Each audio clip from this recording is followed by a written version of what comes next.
Welcome to the Second Win Boxing Media. It's me, Caesar Fantastic, and today we doing a little something different. We got my man being joined by my man, special co-host Dawud Mahdi. What's going on, man? Hey, how you doing, fellas? How y'all doing? Man, I'm here. We hanging in there, man. And Yes. today we gonna be joined by another host of the show, my man, Mr. Rasheed Two Gun Hammond. What's going on, man? What's up, fellas? How's it going, man? How you doing, Rasheed? Hey, Feeling good, man. brothers. All gravy, man. Yes, You heard indeed. that name, Two Guns. That Yes, name, indeed. you pretty Yes, much heard indeed, that man. name. Yeah, it Uh, came from a very important person, man. The legendary Dave Jacobs gave me that name. Wow. Dave Jacob. I remember Dave Jacob. I take a Dave trip. Jacobs gave me that name when I was sparring one of his fighters, Mhm. Quentin. And he was saying how, by me being so small that I had power in both hands. So Yeah, I seen it. I seen it firsthand. Man, so it's good to be with you all, and thank you for inviting me out. And I want to give an interview on you. First and foremost, I just like to thank you for being the man that you are for over the years. We want to start off by saying that you were one of the co-owners, co-founders of DC boxing legend DMV Boxing. I got to take my hat off to you. You put a lot of energy and things, and you about the brotherhood, the boxing fraternity. I had a great opportunity of boxing with you and traveling with you, talking to you on a personal level. So I like to really thank the creator for crossing your path, a businessman, a husband, and a boxer and a fighter. But starting that in, I want to get appreciate into it, brother. questions. Rashid, what made you get into boxing? What got me into boxing was my brother and my cousin. I was playing basketball Hmm. at Kimball Elementary School. I was one of the starting fives for basketball at Kimball Elementary. And my brother and my cousin Moochie and my brother Hakeem, Adrian Duval, and Hakeem went to start boxing. Hmm. Um, Hakeem and my cousin went to like different gyms. They went to Kenilworth. They tried that out. They went to Ham. They stayed for Ham for a while, for about a couple of weeks. Okay. And I think Ham was on his way out of the recreation. So they went to Hillcrest. I was doing the basketball thing, but I was like, hold on, man. Am I going to let my brother box and get all this experience and whooping on me? So I decided to join when they went to Tom up Hillcrest, Hmm. and I joined in, and the rest was history.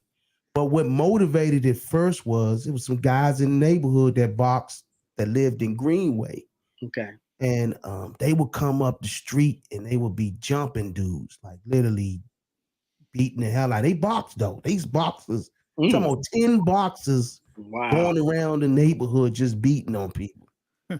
So my father, that was his main motivation to get us into it because of these guys going around uh, trying to hurt people. They caught me one time. Um, it was me and my friend playing, and you know, dude tried to hold me, and then the dude stole me. Okay. So I was one even before boxing. I wasn't backing down. Yeah. So the warrior was in your blood from the It was start. always in the blood. So I didn't care if they boxed. I mean, me and the dude, one of the dudes was slap boxing and going to the body, but he stole me. I stole him back. Uh-huh. And I was holding my hand, I was holding mine, and I never boxed then. I was still holding my own. So, Well, what I'm that's saying? that's like a good calling right there. That Yes, is indeed. excellent calling. And so your brother Hakeem as well was a national Silver Glove champion. He was a great fighter as well. Uh, Mhm. your father had created two fabulous fighters. I just also want to state that a lot of boxing shows, a lot of people never really have the exposure like you. They just talking, but you live it, and Yeah. you beat a couple of my stable mates. You fought a lot of my stable mates, and Mhm. is we was rooting for you, rooting against you because that was my teammate, and at Yeah. the time, you fought the likes of Kamal, Mhm. King, um, my other stablemate Spencer Hosley, Yes, indeed. and another of my stablemate who's younger than I was, but Dwayne Blunt, Oh yeah, yeah, another one of my stablemates. He was much younger.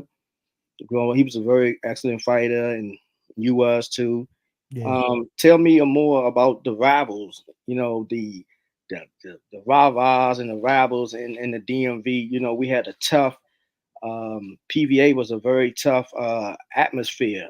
I know Yeah. a lot of great fighters. The Golden Glove. Tell me about your silver glove, your nationals and things like that coming up as young first before we jump into like the open class and all of that. Talk Okay. about the experience of fighting and your silver gloves.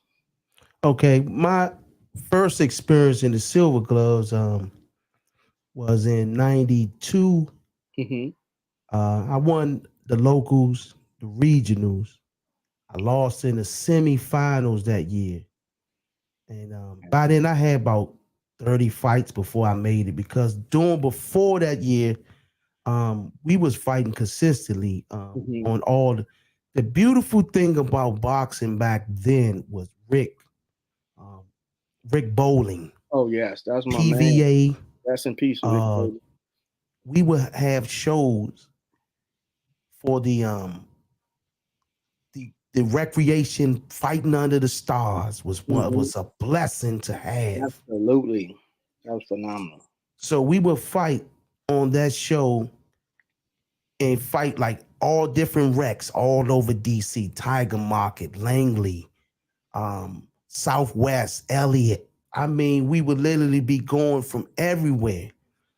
And as I was fighting those shows, I was gaining experience and I was catching up to the likes of Clarence Vincent, who by then probably been fighting since they was 8.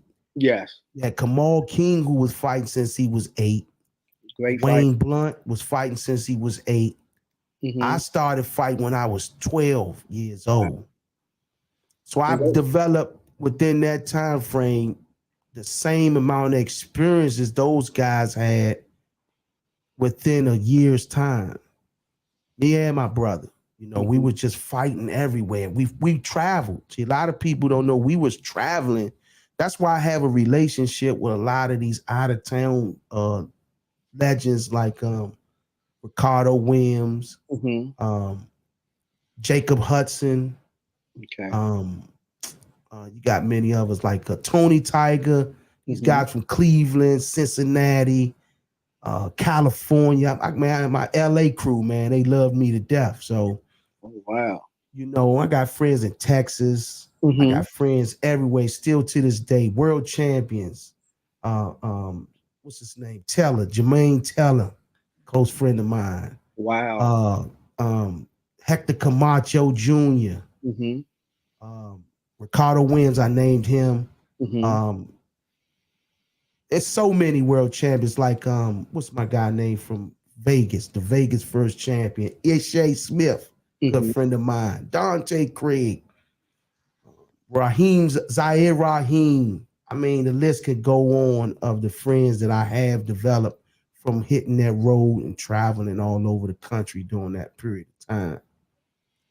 Wow, Rashid, you have a great experience. And one thing I love about you and your brother, y'all wasn't trash talkers. Um, Right. y'all would get in the ring. We didn't know where you came from. We just seen you just quiet, Mm-hmm. and you start climbing the ladder. You just come in there and start letting your hands do the talking for you. Yeah. Um, I didn't see where you was coming from. I just see you and your brother getting up. Your father had y'all strapped down and putting the pieces together. Y'all Mhm. beat a lot of great fighters, you know, and DMV has a lot of excellent boxers. Those Mhm. fighters that you call Kamal King and Dwayne Blunt and Spencer Hawley, these guys was a beast. Yeah, they were. You know, a lot of those guys had at least over 100 something fights or more, and had very small losses on their record. And Yep. for you to come in and establish your piece, you done an outstanding job. And one of the other things I want you to do is tell me, how did your father start training you? How did your father pick you and your brother and start training you all, training both of you all? Okay. My father was a fighter too. A lot of people don't know that. He trained at Midtown Okay. under Eugene.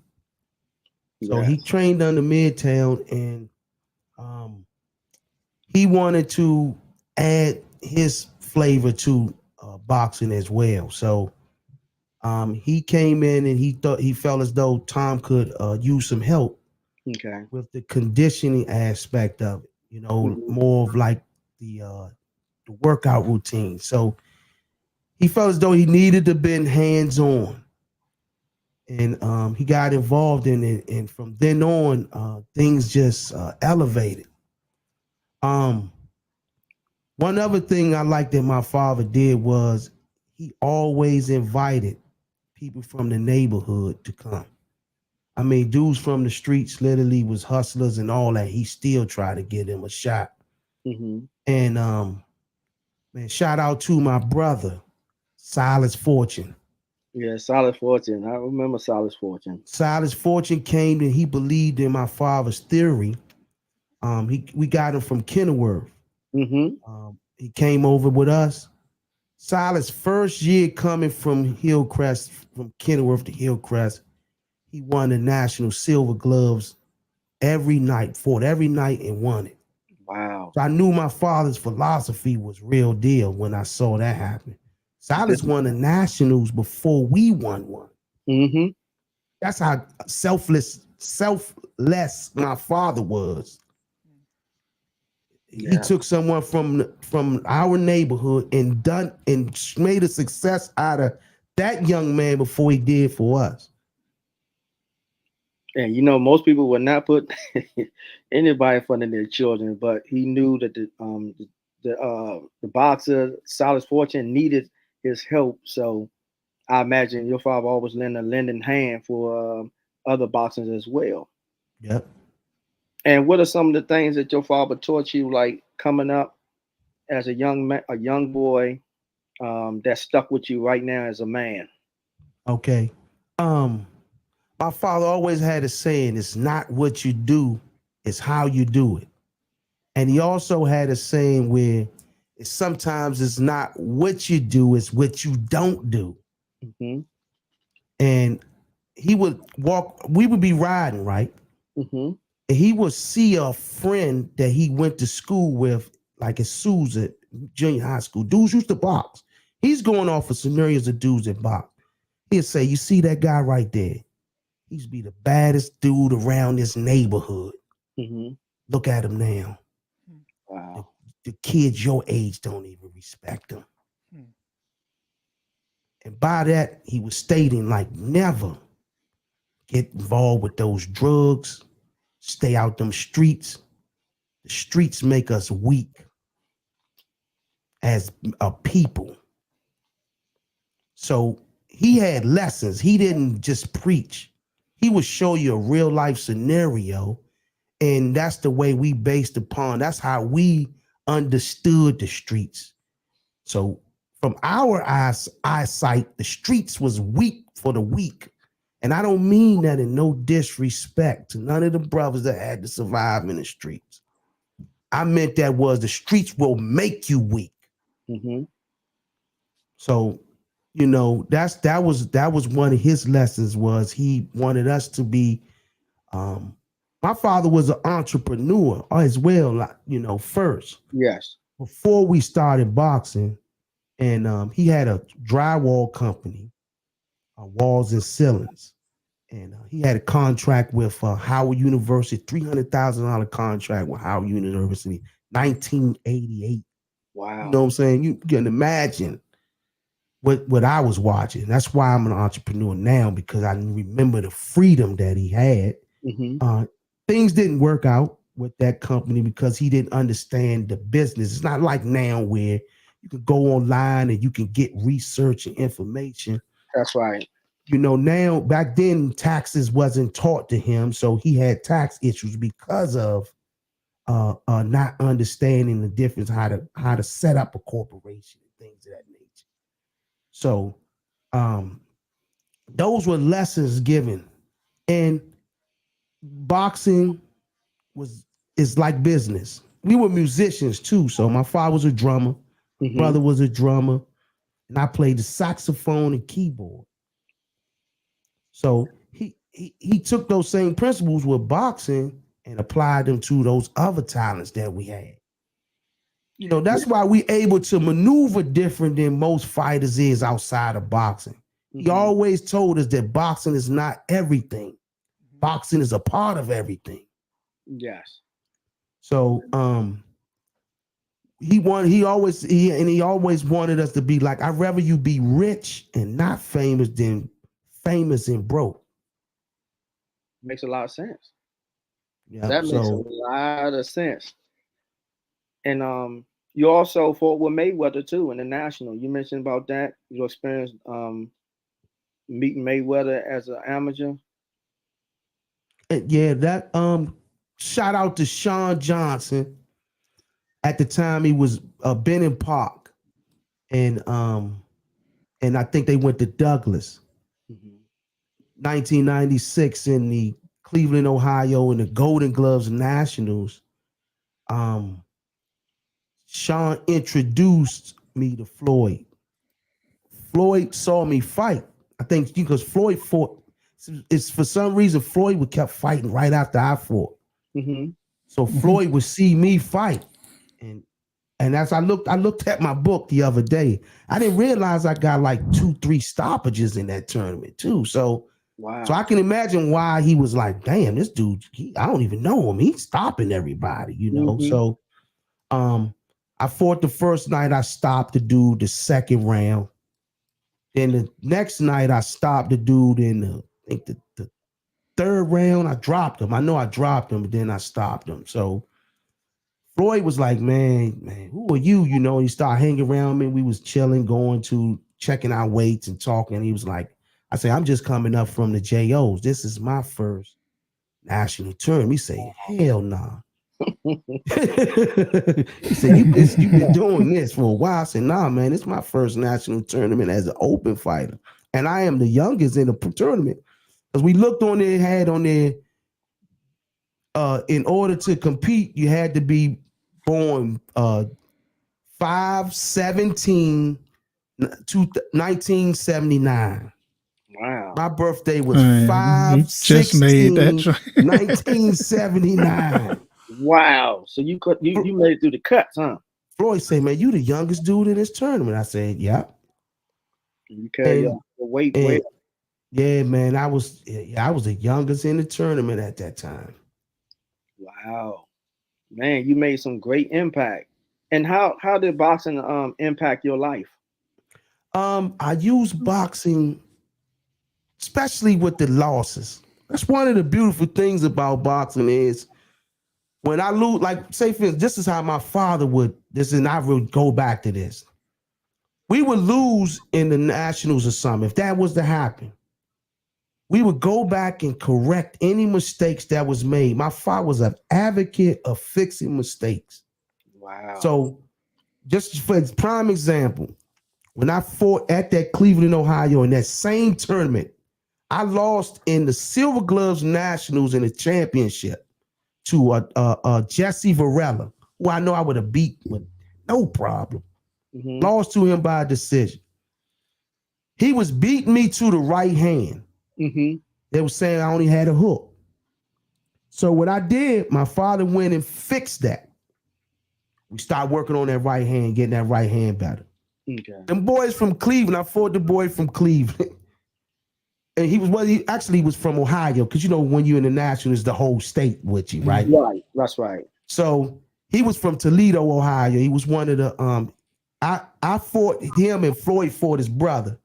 Okay. I fought Chad. I fought him, the guy he fought before, and I stopped that guy before. And actually, I beat him. I didn't stop him. I beat him. Okay. So I was telling Floyd what he could do with him, and he was saying what I was going to do with his brother. So I'm dropping right hands, looking at the Ohio dudes, like boom, hitting them with like form, boom, boom. That's what you talking about, boom, boom. I was one of them type of guys. Wow. Slow right hand, boom, boom. That's what you talking about, boom, slow right hand, right? You know what I'm saying? So, yeah, man, and that was because my father corrected those mistakes.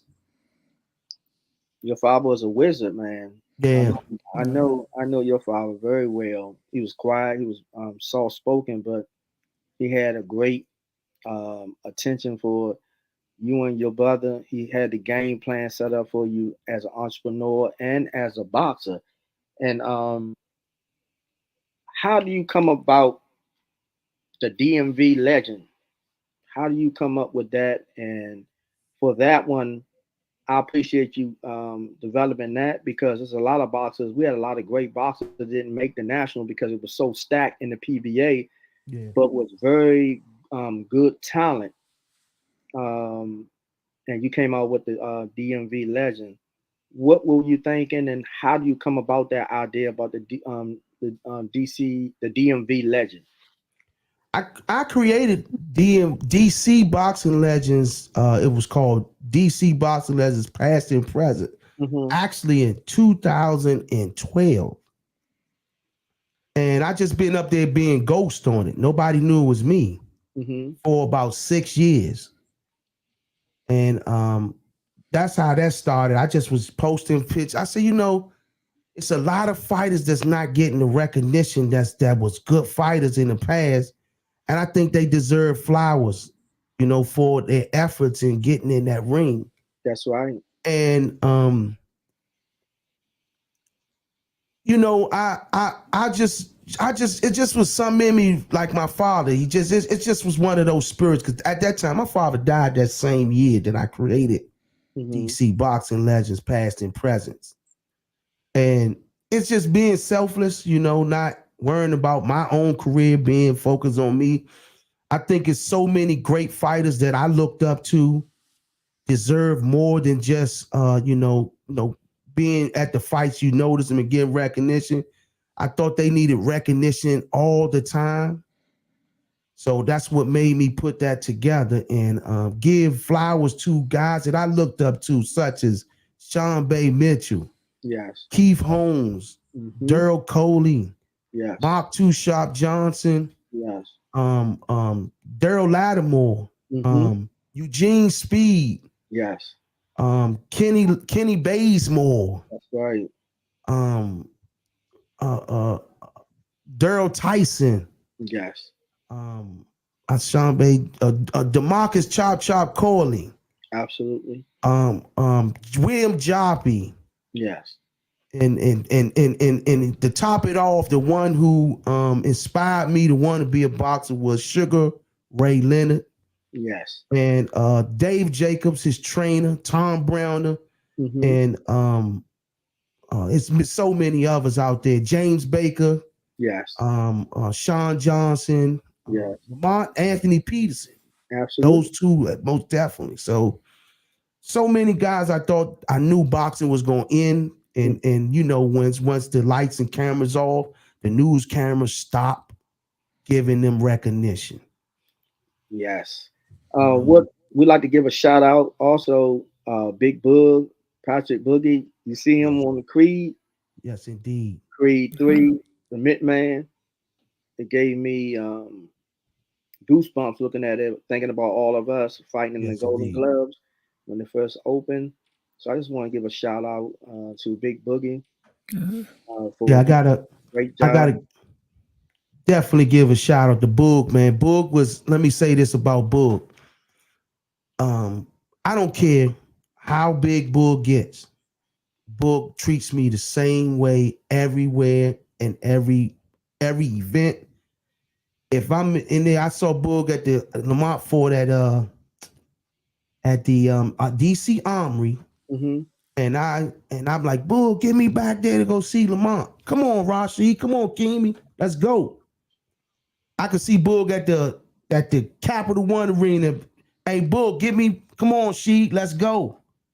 When I came back to DC, Boog was the first one to open his arms up for me up Headbangers. Yeah. Come pick me up every day. Took me to the gym. We would ride to go pick Keisha up from work. Boog's wife at the time, I think they were his girlfriend. Pick me up and take me home to Southeast. And Boog lived in Maryland somewhere. Yes. So Boog ain't never change on me, and I would never, you know what I'm saying, change on that brother, man. That's a brother for life right there. Absolutely. That's one of my stable mates too. We started out at Lincoln fighting in the Cracker Jack box gym. Yes, indeed. Yeah. We go way back. But also Rasheed, I experienced fighting at the Ohio State Fair with you, and you made it over to the championship and won it. I remember you fighting this guy looked like a giant, man. and I'm thinking about Tank Davis fighting Ryan Garcia the way you was fighting him. And you made tall guys. It doesn't make a difference how tall you was. Your timing and the way you articulate, your style, you made the tall guys come down to your size. And I seen you throw that left hook, man, and it looked like it took that guy head off, man. He went down for the count. Yeah. Ohio State Fairs is one of those very famous tournaments that a lot of amateur boxers travel all over the United States to participate in. Did you have fun that time, and how do you feel winning the championship at Ohio State Fair? I feel great. I won that tournament 3 times. 3 times? 3 in a row. 3 in a row. You did? Yep. I won that 3 times. 3 times. I only went 1 time. I made it to the championship. I won it 3 times. And, 3 times in a row. Wow. 3 in a row. I didn't know that. Yeah. That was one of the hardest brackets. Was that one? That 94. I had a tough bracket. I had the guy won the won the Golden Glove Nationals years later. What's my guy name from Tennessee? He was a hell of a fighter, man. He was, believe it or not, he was harder than the guy that I fought in the championship, in my opinion. Wow. Yeah, I can't think of his name off the break, but he was a good fighter. But Michael Fritz. There was guys in that tournament that was ranked. I wasn't the only ranked fighter in that tournament. It was 3 guys ranked, and I was the highest ranked, of course, at that tournament. But he was beating these ranked guys. He wasn't even a ranked fighter. Mike Fritz was. He beat James Tomlinson, and he beat a couple other guys. But he made it to the championship, and my father was like, I wasn't paying the guy no mind at first, right? I wasn't paying no attention. I was focused on my fights, and by then I was a veteran, so I wasn't. I fight by the bracket. I don't fight by the weight class. You know, I learned that from a lot of my buddies that was winning a lot of nationals. They was like, focus on the bracket. Hell with the weight class. You worry about him in the championship. That's right. So when it did get down, he fought James Thompson because they wrote in me and James gonna be in the championship already. You know, they write your name who they think gonna win it. So they already had me and James in the championship. He beat James. My father was like, this ain't gonna be no easy fight. This dude walking through all of them guys, man. Night before that, I had a dream I was gonna knock him out, though. You did? I had a dream I knocked him out. Do you stop him? I dropped him, and then the referee stopped it. What happened was I jabbed and threw a hook off the jab. He tried to fight his way out of the situation, start throwing a bunch of punches. I stepped back and dropped the hook. Boom! And I felt, anybody that will knock somebody out or knock them down, you know what you did. You feel feel it. it. You feel that joker when it came. So when it cracked, he went down. And then when he got up, he went on the ropes and he slumped over, and the referee stopped the fight. Wow. I fought him again, though. I fought him again in the NBF. It was a tournament in Cincinnati where you get a scholarship. Yes, I'm familiar with that. I fought in that one too. You fought now. You was out there with us that joint. Yes, indeed. Yeah, you won that one. You got yes, indeed, man. Yeah, the so I fought scholarship. $500 scholarship. Yes, indeed. Jack. Yes, indeed. Earn fine. That's right. Earn Pride was out there. Yep. So I fought him there. He boxed this time, but I'm a boxer puncher, so I can handle that, you know. So he boxed and I beat him again. And I fought some other gentleman in the championship. Man, those were some great times, man. We fought in everything, man, like the POW Nationals, the Silver Gloves, the Golden Gloves, the Ohio State Fair. I was too young at the time to get to USA. I would have got it, you know what I'm saying, if I would have stuck around and stayed in the area. Wow. But within our time frame, we developed, like I hear these youngers now say they have I'll be like, how many fights you got? They've been fighting since they was 8. I got 40 fights, 55. I'm like, God, I had 40 fights in that 1 year. Boxing. Yeah. So I didn't, and when I ended it was over 100-something fights. I lost 10. So 90-10 to be exact was my record. That's a great And most of the people that I lost to were national champions. Or world champions. Nationally or world champions. My brother and I both can say we beat Olympians.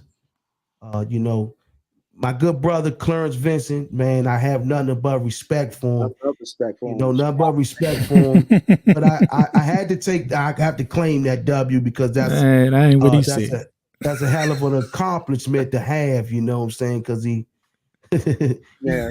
outstanding fighter. One of the most respected brothers, man. He called me, give me love, man, and you know what I'm saying, told me like, you know, you one of the baddest, unknown, the greatest that never made it. You know what I'm saying? So that's great words to hear from somebody like him. Yes. Rasheed Hammond, my brother who beat Rock Island, who went to the 2004 Olympics. I think it was in 2004. Beat him about 4 or 5 times. So, you know, we beat some peoples that was top notch, man. And boxing was one of the things when we did exit the sport. Right. My father said, "You're more than boxing. Boxing was just one of your vehicles to get to who you are." So that's right.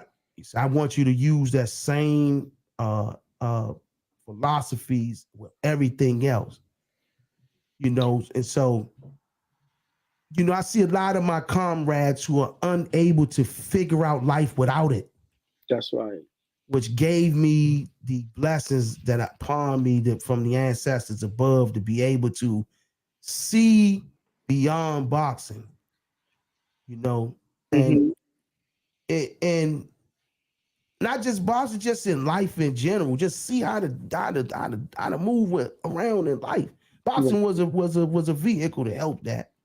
That's why I'm able to put this together: podcasts and comedy shows and go-go's, and you know, we did it on levels like, you know what I'm saying, you know, like no other, man. Like with, you know, if I'm gonna do something, I'm going, if RE the best band, we getting RE. If Kevin Hart's the best comedian, we getting Kevin Hart. Right. So, you know, I'm saying you with Fat Joe, you invited him. And Fat Joe.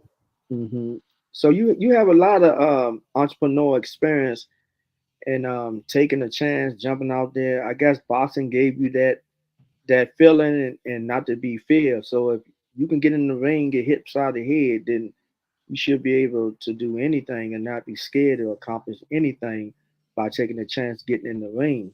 Yeah. And you know, boxing makes us fearless. It develops a form of fearless because, hey, imagine you know that somebody's going to end up, you're going to get hit. That's right. So imagine having to wait for this, man. You're talking about some anxiety. this helps deal with anxiety to the fullest, because It does. once you overcome this and get in that ring, you can overcome anything, man. Like, let me tell you one example how my father moved, man. When we moved to Newport News, because we never, most people never get to hear the Newport News experience. When we was in Newport News, we created a go-go band. Ain't no go-go in there down there. Mm-hmm. But my father we would go to one of his friends' ice cream parlor. He would say, "Come on with me." They already had the instruments and the drums and all that. Hakeem and Rasheed, get up there and play. Wow. We would go up there and just go to work. But because of boxing, if we can face somebody punching us, we damn sure can play our music without being afraid. So boxing was one of those tools that gave us the fearless mentality. And me and my brother would get up there and go to work, but we sit with those same lessons. My father had a lesson for everything, man. I mean, everything was a lesson. He would make us walk home in the murder capital days from southeast to northeast. Another fearless moment. Fear is an illusion, you know what I'm saying? False evidence appearing real. Real. That's right. That's right. We will give a shout out to your father, Caeser Hammond. May he rest in peace. Also, you are a husband as well, and a father. Now, how's that about you teaching your sons about your life and your legacy? Do you teach your children about your legacy and who you are and what you accomplished? Yeah, I give them scenarios and stories, but I let them be their own person. That's my main thing. That's why most of them play football. I never force boxing on, because I know boxing is a sport where it requires your undivided attention. 100% was one of the reasons why I walked away from boxing, because my father had theories where you can't play this. You know what he said after that. You can't play this. Play many sports, but you cannot play boxing. You can't play boxing. So if you ain't 100% in it, don't waste your time doing it, because you're gonna sell yourself short. Absolutely. So my sons, I made sure if they didn't want it, I wasn't gonna put it on them. But at the same time, I still teach them those same principles, where whatever they're doing, the same principles apply to them in that sport they chose, that career they chose, the rappers, and they chose music. They like the music side of me. Most of them are musicians. My daughter played the trumpet. My son played the trumpet, trombones, drums. I got all this equipment in here, drums, studio equipment. I have a 12-year-old songwriter who writes music like grown men. Wow, is that My son right? Shaka writes music like grown men. He does? Yes, he's a musical genius. Oh wow, that's good. You from Duke Ellison too? You from Duke Ellison? That's yes, indeed. business school. Yes, indeed. I went to Duke, and I was actually a boxer going to Duke. When I met Floyd, I was going to Duke. So you was a musician and a fighter. I was a musician. So you can do that. And one thing about it was, the crazy part was, I didn't train fully for those tournaments. That Golden Gloves, my first old Golden Gloves Open tournament. Because Duke Ellington, you don't get out of school to 6 p.m. Wow. So some days I would get to the gym. My father would come all the way from Hillcrest to pick me up in Georgetown. Some days I would go up there with McCain and them and train with brothers, Aru and all them. But that wouldn't be every day. So I skated through that tournament half training, man. I wish I could have got that full work, but it was what it was. I still had the pastimes to rely on a little bit, to get through that joint, man. But I know I would have done much better if I had that full committed training like I wanted to. Now, the Golden Glove is one of the ultimate amateur boxing tournament in the history of America. The Golden Glove. Do you still think back and do that tournament give you goosebumps? Yeah, man, it do, man. That experience was wonderful, especially coming over transitioning to the open division. You know, I was sneaking in some open fights as a JO Mm-hmm. because I couldn't get fights, so I would fight Steve Carter, guys like that. I was still a JO. Mm-hmm. He didn't know I was a JO. He was like, "Man, ain't no way in the world you a J-" I said, "I'm a junior, man. I'm 16, man." So You it blew putting your his work out. mind. Yeah, but you know, transitioning over to open was a great thing. I know I would have been able to do a lot more. I did end up having about 14 open fights. Could have had more, you know what I'm saying? Right. Could have Absolutely. had more. I could have got me about 60 or 70 more in on that side, but um God and the ancestors had a greater calling for us other than boxing, and they knew the timing was not going to be in our favor with the sport of boxing. As I see my friends and the success percentage, Al Heyman wasn't in the picture back then where you could Yeah. make you $1 million, and most guys was making $500 to $1,000 a fight, and the guys that was making the millions had to win the Olympics, which was a goal of mine. You know, I think I would have probably made that 125 mark in the 2000 squad. I'm talking about. Mm-hmm. I would have been much bigger. I probably been 32 by then. I tell you so. Yeah. 32 by then. So Mm-hmm. I think I seen the opening on that one though. Oh, man, we had some great times coming up through the ranking. You know, I'm just talking to you, not being biased about my stablemates and everything. They was outstanding boxers. They had great tournament wins. So I don't want to look like I'm just picking on them. Mm-hmm. We talking about key major victories. They just happen to be a part of the key major victory on this interview. Yeah. So I'm just, giving shout outs so it won't be no Man, shit. that was one of my hardest fighters, man. I'm gonna tell you this. I'm gonna say this to you, brother Dawud. Mm-hmm. Kamal King was more difficult than I thought he was gonna be. Mm-hmm. Um, you know, he came to fight. You know, I fought in many tournaments with the brother of Kamal, Yeah. and he gave me some work, man. But you know, I thought I pulled it out, but it was a Yeah. close fight, and in the books, that Mm-hmm. Joker had 4-1 on it, so somebody gave him that fight. That's right. Somebody He's an gave him that outstanding fight. It fighter. was 4-1. Yeah, he's an But excellent fighter. I watched him as a kid because I was a little older than he was, and he was sharp when I got into the gym with Midtown. So, yeah, shout but out to you. to be honest, Mm-hmm. and I'm not taking from for give Mm-hmm. me a tough fight. My father instructed me Mm-hmm. get some work. Don't look too good. Mm-hmm. You know what I'm saying? He said, don't look too good. Save some of that for later down. Because our plans wasn't to exit the sport at that time. My father, our plans wasn't to exit.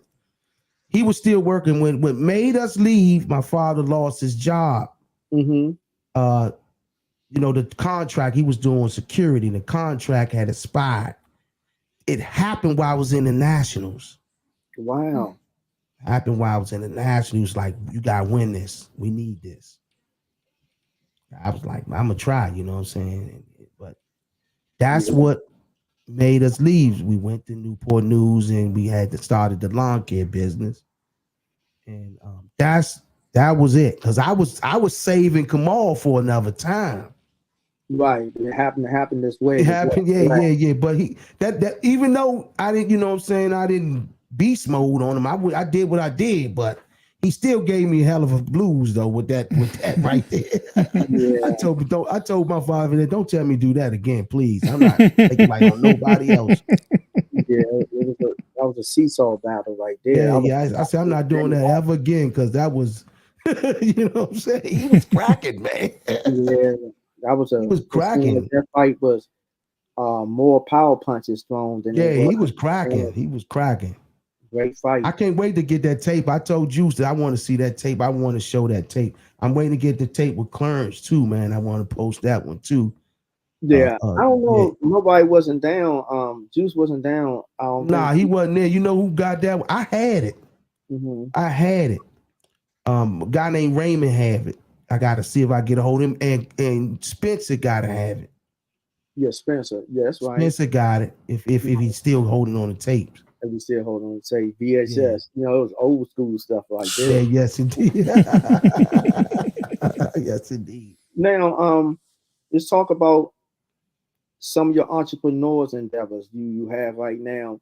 Could you tell the people about what you do in boxing and the herbalist, the landscaping business that you have, so they can shout you out or get your service, and your nutritional program that you could be any part of the United States and they can participate into your program, meal prep, because you know obesity is some of the leading cause Mm-hmm. a lot of people in America, obesity and heart disease Mm-hmm. and things of that nature, and talk about um, some of the on your show that you can also advertise for a price, advertise on your show, get some advertising on DMV Boxing Legend.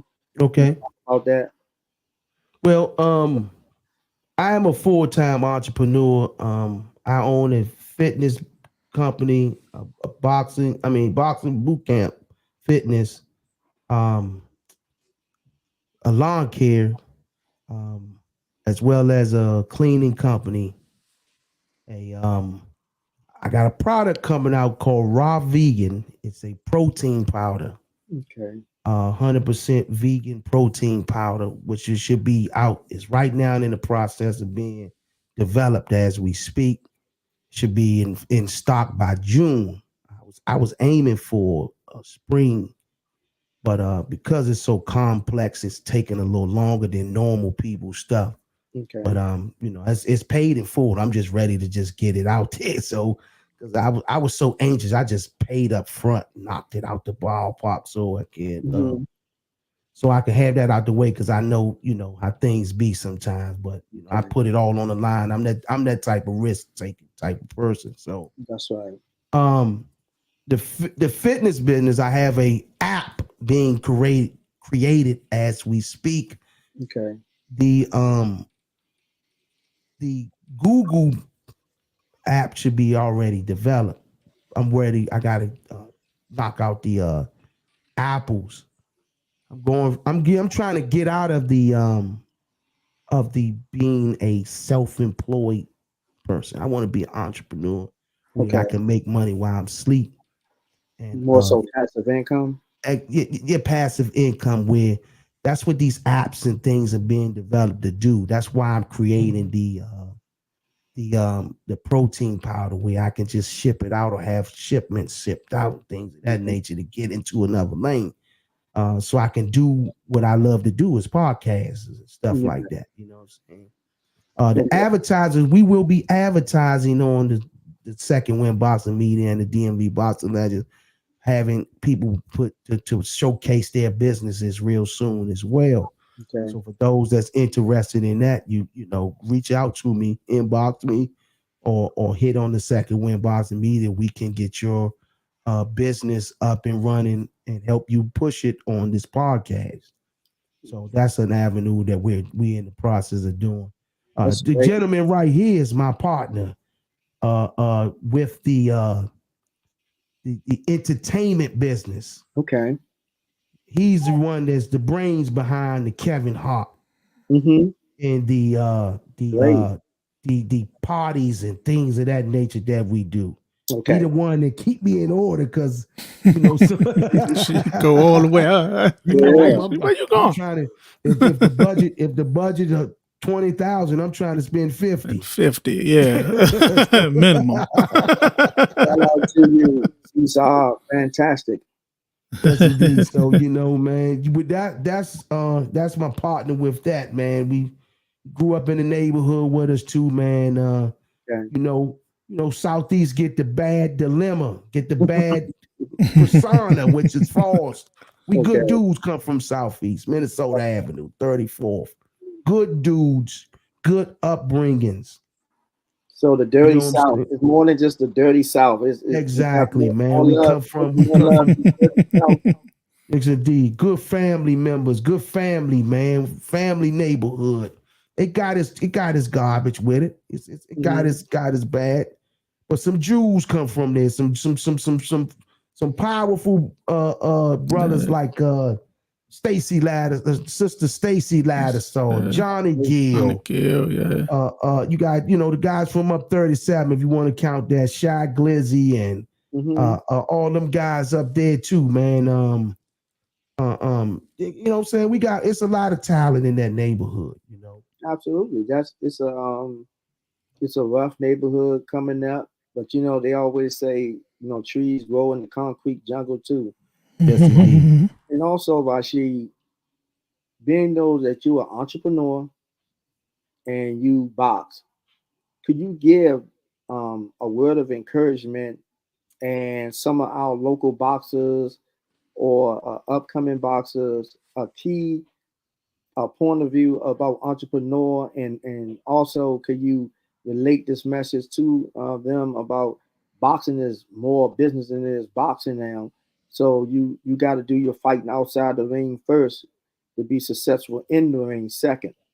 Could you elaborate on that, and could you speak on a lot of these young boxers really think about just throwing punches, but boxing is more business than anything these days and time.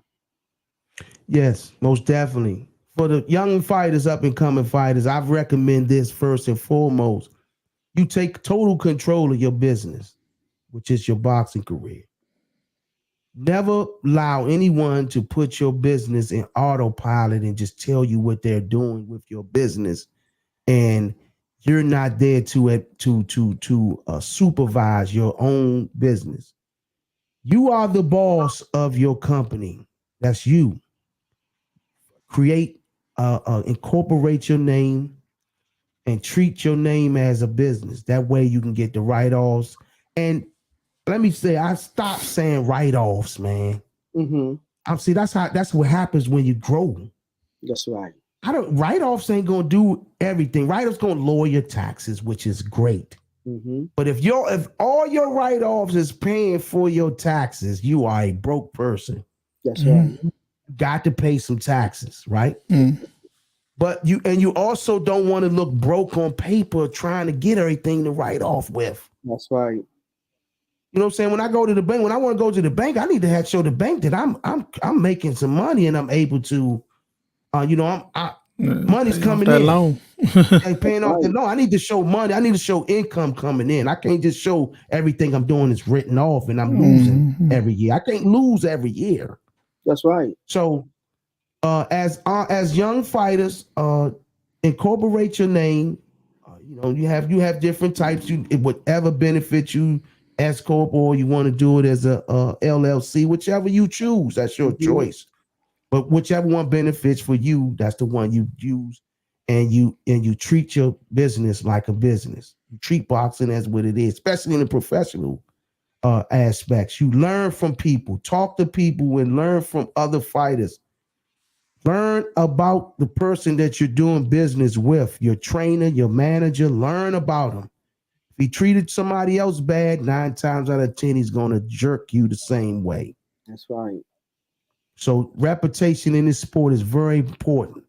If somebody say they treating you good, they treat a person good, that's the person that you might want to lean to. Separate your trainer from your manager. And I'm gonna say that again. Oh, I'm sorry, brother. go ahead, Rafi. Separate your trainer from your manager, That's a great idea. because um that they shouldn't be the same. They shouldn't be the same. Trainers and managers are two separate positions. One have to focus on one, the other have to focus on the other. That's right. You're so right about that. And then let's talk about, we see a lot of these young guys, they party so early, they get a little bit of money in their pocket and they drinking and smoking cigars and drinking liquor. Could you pretty much tell these young guys, in your own words, what do liquor would do to you, and how far you would go in this game of boxing if you abuse your body in the early run, because just think about this. Um, our age come and go. I remember I was 23 years old, fighting in the ring and in shape and all type of things. But years would go by, and I think that Adrian Varner kind of like see what can happen. He was young, and sometimes we can may get a little cocky at times, but the years and age would catch up with us. And Mhm. before you look up, all the partying and not being disciplined, it would catch up with you. And sometimes you will get the bad end of the stick if you don't stick to discipline. So far what we call the TBE, right? The best that ever did it, right? Mm-hmm. What separates him from everybody else. This is why I consider Floyd Mayweather the greatest fighter of all times. Of course, he beat world champions. He beat many of them. He beat more world champions than most of them guys. 17. For 17? That's a 23. lot of 17. world 23. champions. He 23. 23. Come on now. That's unprecedented. Mm-hmm. What I was stating was the reason why he is the greatest to me is because of what he don't do. And that's drink and abuse his body. That's why I consider him the greatest. I mean, I'm an avid Sugar Ray Leonard fan. Mm-hmm. Sugar Ray Leonard had drugs and alcohol issues. I'm an avid Mike Tyson fan. Had drug and alcohol issues. Mm. I can keep going on and on about these fighters that was abusing their bodies in the streets and in life, and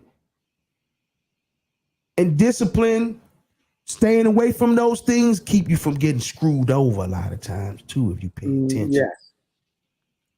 it can keep you from being screwed over by somebody, some vulture that looking. Because man, like I'm gonna go back to what Caeser Hammond said. It ain't what you do, it's how you do it. And sometimes it ain't what you don't, it's what you don't do. That's correct. So Floyd Mayweather is the prime example of discipline and why a person should stay away from drugs and alcohol, because he's living proof. Billionaire status. He invested in himself to the point where he can live the lifestyle. He earned that. That's correct. So this guy's duplicating him, but they ain't really duplicating him. Adrian Broner, man, much respect to the Cincinnati mob, Adrian Broner crew, all them. He tried to duplicate some of Floyd ways, but he didn't duplicate him fully. Mm. Mm-hmm. He didn't duplicate the lifestyle of Floyd. He duplicated half of a lifestyle of Floyd. Right. He duplicated the luxurious part about it. Mm-hmm. He didn't duplicate the discipline aspect of Floyd Mayweather. That's correct. So for you want to be a Floyd Mayweather young fighters, you got to be a Floyd Mayweather discipline-wise. You have to be a Floyd Mayweather in the lifestyle of Floyd Mayweather. And I'm not talking about the Gucci bag buying Floyd Mayweather. I'm talking about the when it's time to, after he go to the playing bowling, he going running because he felt as though he had too much fun. That's right.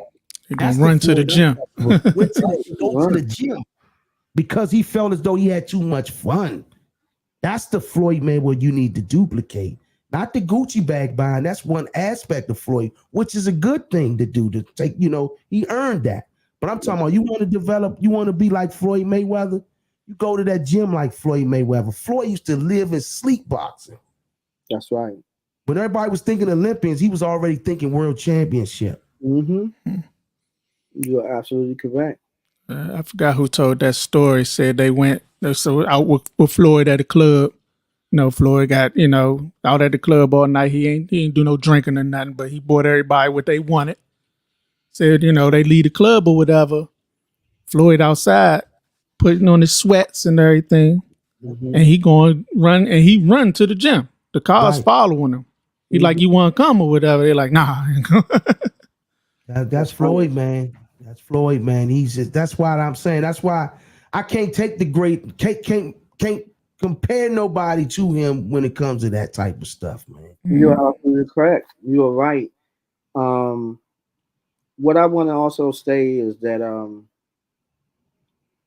in boxing we may have win and losses, but the real champion is the one who get up and put those gloves in and commit to cross underneath of those ropes and to go in there and let it all on the line. The real champion. I appreciate you. I appreciate all the people that I ever came across in boxing. Um, I appreciate all the great legends fighting in the Golden Glove tournament. What we call it is a boxing fraternity. Yeah. I appreciate all the blood, sweat, and tears. I couldn't have um, fought with a bunch of great guys. The win, losses, the draws, whatever it took. All the great coaches in the PVA, the DMV, your father, Mr. Jackson, all the coaches at your stablemate, Hillcrest, Gary Jones Sr., Mm-hmm. um, all of the great guys around the DMV, Hillcrest, boxing, Andrew Cancel, um, many more. If I let you, didn't mention everybody, Bernard, um, Hatchet, who was a stablemate of mine at Midtown at one time. Many great fighters, yourself, your brother, and all of the guys. I just would like to take my hat off to all these great men. All of y'all will be a part of my life until we end it, until life ends. But it was a great opportunity, a great trip to see you all grow into businessmen, successful men, husbands, um, letting everybody know we're not just gladiators, but normal people that's really mostly all boxers mostly in peace mode most of the time because Yeah. people that like to fight really don't know how to fight, and people that know how to fight really don't fight. That's real All talk. these great fighters. Um, Rasheed, I want you to keep it up, and you and your partner, Caeser Fantastic, just keep continue, and I may come on sometime as a special guest.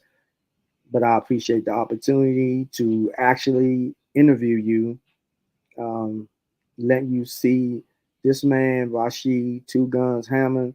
It's not just someone who just talking boxing, and he's not a what you call it, a casual fighter, but somebody that participate in this, and Yeah. somebody done it great to the max, and someone who in a short period of time have accomplished a lot in the ring and outside the ring.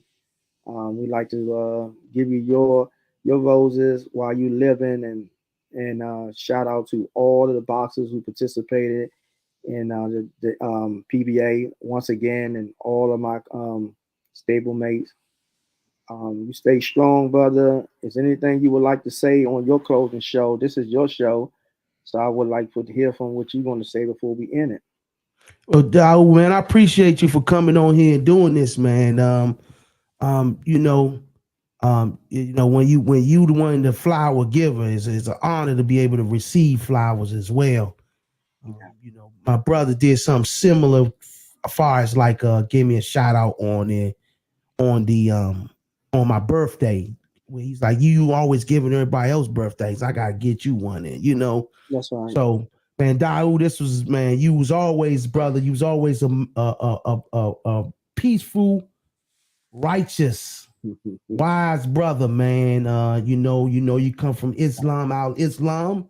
So it's in you, you know what I'm saying? You was birthed into that. So similar as I was, and Mm-hmm. we are products of the Honorable Elijah Muhammad.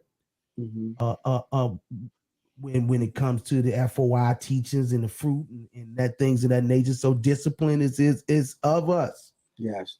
So, and we know how we learn to control our emotions, man. We was raised by men. That's right, Bobby. You know what I'm saying? We were raised by men and learn how to conduct ourselves amongst other men Mm-hmm. respectfully.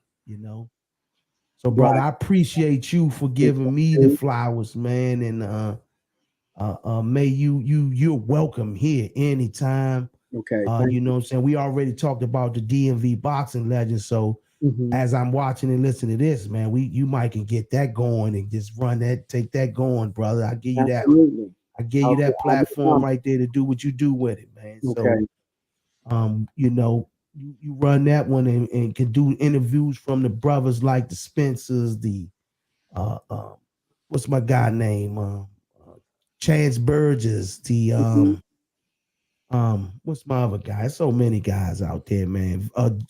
Joy Van Danica, guys like that, man. It's so many guys that we can interview on that platform. Mm-hmm. And you know, yeah, just go ahead and run it, man. You know what I'm saying? Set that up and we get that going, brother. Okay. Well, I appreciate you thinking of me and that will pass the torch and get me on the podcast. And I appreciate you. Yes, indeed, brother, man. It's an honor, man, to be on here. Okay. Sees you close it out or whatever you do, man. Yeah. I'm about to close it out, but I wanted to get through this question from the chat from K Dog Champ. Okay. He said, Rasheed, this one thing I wanted to ask you too. So, Rasheed, what made you not push to be a boxing coach unless you did already with your knowledge of the art is on point? I definitely enjoy the way you work with your youngins. So, Man, do you think you want to be a trainer? I think I'm being blackballed with that, man. And to be honest with you, man, I think Yeah. every gym I go in is like, man, you know. So I just let that one go, man, because I don't really think I'm going to have the time to develop a fighter right now, man. So I would love to. If anybody that wants me to train them, I would do it. You know what I'm saying? Because I know I'm gonna go into full blast with it. But It's I a just lot of gotta work. find some gyms that ain't gonna be intimidated with me coming in there just working with people. Right. And you know, people confuse my training with the regulars with the training with the boxing. It's two different aspects. That's right. And those that are boxers, real boxers, need to know this. That's why I made 6 figures in doing what I do. Because it's two different worlds. You can't train a boxer like you train a regular person. You can't teach the same things, man. Yeah. You have to teach two different styles of the sport. One is fitness. I might be using that jab or whatever I'm teaching to create cardio with it. I'm not concerned with total perfect technique and things of that nature. So that's why I chose to do it that way. I got a basic combination routine that I teach them. I don't go too far. And I don't like to do the little pity pat thing. I don't have nothing against it, but I just don't like that little routine. You know what I'm saying? I like to make them throw a little bit of something, you know, a little bit of few punches, right? You know, not to that point, but pity pat ain't gonna be no fight. So no. But And with then the another, real training, I'm going to go all the way in here. right. In here. And one thing about back then, which I think is an advantage for a lot of us, is we are strategic trainers. I'm not just going to go in a fight and just tell you to just throw punches. We're going to learn how to adapt to a fight. Strategizing. Strategize. You want a guy with a lot of amateur experience to train you. That's right. I put 2 and 2 together. You saw every style. I done seen every style and fought every style. So why wouldn't I be a great trainer for somebody to, you know what I'm saying? I've been away for a while, but that's it. You think I'm not gonna remember all that stuff I did back then? Yeah. So I think is you know, I can tell, I can hear, you know, so I can hear things, you know what I'm saying? Like, you know, if anybody please don't judge my boxing ability on my fitness training. You can't do that. Nah. You know, it's not the same. You know, me as a fighter trainer, trust me, one thing I'm going to tell you you're not going to be, you're going to be in shape if you work with me, and you're going to learn how to fight different styles. Because my father had philosophies for every style. I remember when he fought, my brother fought Rock Island, 2004 Olympian. My father had my brother boxing him because he liked to Rock would get in the inside and just gun you throw down. a bunch of punches, right? My brother was on the outside the whole time. They were strategizing on what. Every time Rock came forward, Hakeem would drop the right hand. Bow! Get out of there. I mean, I'm like, damn, we doing championship stuff like Ray Leonard was fighting Hagler. You know what I'm saying? Bow, right hand, spin, boom. As soon as he come forward, Rock Hakeem, and we were going over this. I'm being Rock for him. Boom, spin, right hand, boom. I was like, man, my father was like a scientist, man, when it came to that, man. Right. Scientist. Right. Yeah.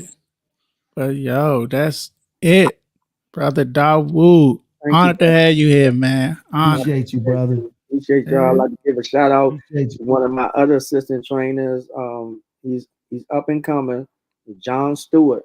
Watch out Oh, for John Stewart. Okay, yes, indeed. John Yeah. Stewart. He helped prepare me for one of those Golden Glove tournament. It was one of my phenomenal tournament. I went to the championship in the Golden Glove Open class. Okay. He was one of the head coaches that prepared me for that tournament. Yeah, John, you showing love on the DMV Boxing Legend joint, man. Midtown, right? Yes. Yes, indeed, man. Yeah, man. Shout out to John, man. Shout out to you.